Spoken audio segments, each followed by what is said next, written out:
Hello everyone, how are you? I am Mr. Tiger and your teacher here, and my topic is to give you answers to different types of questions of daily life. So I welcome you on my channel Class Beta. So let's go to the our today question.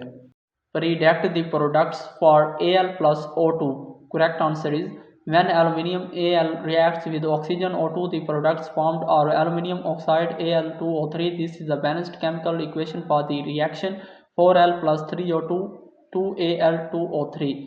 This reaction is a common example of a combustion reaction where a metal reacts with oxygen to form an oxide compound. Aluminium oxide is a white powdery solid that is commonly used in industrial processes such as in the production of aluminium metal and ceramics.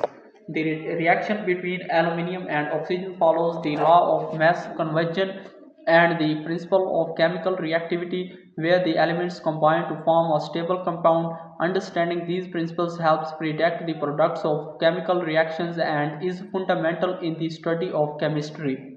So that was our today's correct answer to question. If you have any other question, please let me know in the comment section. I will be answering your question soon. Thanks for watching the video. Be sure to like, share and subscribe our channel. See you in the next question. Bye bye.